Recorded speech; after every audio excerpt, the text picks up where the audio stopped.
So hello guys, welcome back once again to crazy. Welcome back to this new video. मेरा नाम Amitesh Bhardwaj and currently I am a second year undergraduate student at BITS Pilani. जैसा कि मैंने आपको बताया कि JEE mains में 70% of the question directly formula based रहेंगे, तो आपकी फार्मूला के ऊपर कमांड होनी चाहिए। तो हमने सीरीज शुरू करी जिसके अंदर हम हर चैप्टर के फार्मूलेज आपको देंगे। अगर आपको ये फार्मूलेज की पीडीएफ चाहिए तो आप नीचे डिस्क्रिप्शन में टेलीग्राम चैनल का लिंक है, उसको ज्वाइन कर लो। वहां पे हम पीडीएफ रेगुलरली पोस्ट कर रहे हैं और फार्मूला अपनी एक फार्मूला बुक बना के रखो और उसके अंदर सारे फार्मूले नोट करते जाओ। न्यूटन्स लॉज ऑफ मोशन की बात करेंगे, इससे प्रीवियस वाले पार्ट के अंदर हम रेक्टिलिनियर मोशन की बात कर चुके हैं। अगर मैं थर्ड लॉ की बात करूं तो F B equal to minus of F A B होता है। Every action is an equal and opposite reaction. ये हमने रिलेटिव मोशन में लास्ट वीडियो में देखा था। एफ ए बी मतलब force on A due to B, similarly F B is force on B due to A. ठीक है, उसके बाद सेकंड लॉ ऑफ मोशन बोलेंगे तो एफ बराबर DP by D. Second law of motion F is equal to M N होता है। Second law of motion होता है rate of change of linear momentum is force. Y direction में हो जाएगा, जेड डायरेक्शन में हो जाएगा। वेइंग मशीन का एक इंपॉर्टेंट बात है कि weighing machine does not measure the weight but measures the force exerted on its upper surface. Weighing machine कभी भी वेट मेजर नहीं करती है, हमेशा वेइंग मशीन उसके अपर सरफेस पे कितना फोर्स लग रहा है वो मेजर करती है। स्प्रिंग फोर्स होता है F इक्वल टू माइनस के एक्स के बराबर। X is the displacement of the free and from its natural length और डिफॉर्मेशन ऑफ द स्प्रिंग में के क्या है यहाँ पे स्प्रिंग कांस्टेंट। ठीक है, ये अंडरस्टूड सी बात है। स्प्रिंग प्रॉपर्टी क्या होता है के इंटू एल, जो स्प्रिंग कांस्टेंट होता है into length of the spring. ये क्या होता है, किसके बराबर होता है, कांस्टेंट होता है, that is natural length of the spring. अगर स्प्रिंग को हम ये क्वेश्चन जेई मेंस का फेवरेट है, आप प्रीवियस ईयर क्वेश्चंस में भी देखेंगे तो डायरेक्ट आपको ये वाला पार्ट मिल जाएगा।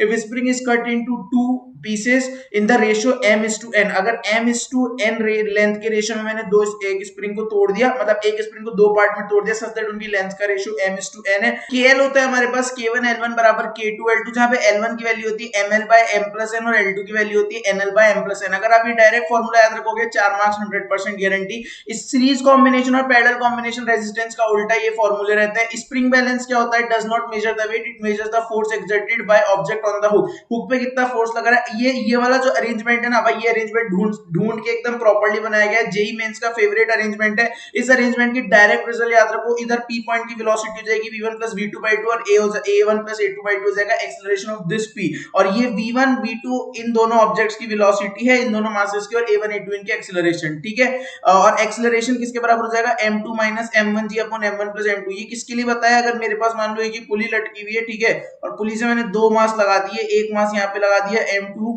ठीक है, और एक मास यहाँ पे इस तरीके से लगा दिया कोई m1, ठीक है, और यहाँ पे ये नीचे जा रहा है a1 से और ये ऊपर जा रहा है a2 से। ठीक है, तो स्प्रिंग कंस्ट्रेंट्स में बोल सकता हूँ a1, स्प्रिंग कंस्ट्रेंट्स में बोल सकता हूँ a1 बराबर a2 बराबर a होगा और उसकी वैल्यू ये होगी। यहाँ पे जो टेंशन आएगी वो हो जाएगी 2m1 m2g upon m1 plus m2। ये बना हुआ इसका डायग्राम। ठीक है, उसके बाद वेज कंस्ट्रेंट देखो तो वेज कंस्ट्रेंट में क्या होता है कि वेज के कांटेक्ट में जो भी ऑब्जेक्ट है, ठीक है, तो कांटेक्ट सरफेस के परपेंडिकुलर में, कांटेक्ट सरफेस की परपेंडिकुलर डायरेक्शन में एक्सीलरेशन और वेलोसिटी के कंपोनेंट्स क्या रहते हैं, सेम रहते हैं। बस आप इतना ध्यान रखो। ठीक है, उसके बाद और उसके बाद अगर ये नॉर्मल प्लेन पे, मतलब नॉर्मल वेज पे ऑब्जेक्ट रखा हुआ है तो उसके लिए नीचे mg cos थीटा, इधर mg sin थीटा और ऊपर लगता है नॉर्मल रिएक्शन। ठीक है, Newton's law of motion for a system F external इसके बराबर होता है इनर्शियल नॉन इनर्शियल फ्लेम के लिए आपके पास एक सूडो फोर्स एक्स्ट्रा ऐड हो जाता है, ध्यान रखें। ठीक है, सूडो फोर्स एक एक्स्ट्रा मैं ऐड कर देता हूं उसमें। ठीक है, उसके बाद नॉन इनर्शियल और इनर्शियल फ्रेम की डेफिनेशंस काफी ज्यादा इंपॉर्टेंट है। उसके बाद अगर मैं फ्रिक्शन की बात करूं तो फ्रिक्शन में दो टाइप होते हैं, काइनेटिक और स्टैटिक। काइनेटिक होता है एफ के बराबर म्यू के into N. Similarly static friction होता है जब ऑब्जेक्ट, मतलब रिलेटिव मोशन होता है दो सर्फेसेस के बीच में, बट वो एग्जैक्टली मूव नहीं करते हैं और इसके अंदर मूव कर जाते हैं। ठीक है, ये फ्रिक्शन का डायग्राम आपको काफी अच्छे से क्लियर होना चाहिए, बहुत ज्यादा इंपॉर्टेंट है। यहां से यहां तक स्टैटिक फ्रिक्शन होता है, ये स्टैटिक मैक्सिमम होता है, और उसके बाद आपके पास एक नॉर्मल काइनेटिक फ्रिक्शन आ जाता है। ठीक है, अगर ये आपका एफर्ट फोर्स है तो फ्रिक्शन हमेशा अपोजिट डायरेक्शन में पीछे की तरफ लगता है। तो ये हो गए हमारे सारे फॉर्मूलेज और सारे concept regarding Newton's laws of motion. ये नोट्स चाहिए तो नीचे डिस्क्रिप्शन में टेलीग्राम चैनल का लिंक है, वो ज्वाइन कर लेना, वहां से पीडीएफ मिल जाएगी। ऐसी वीडियोस के लिए चैनल को सब्सक्राइब करें, बेल नोटिफिकेशन प्रेस करें। Have a nice day, bye bye.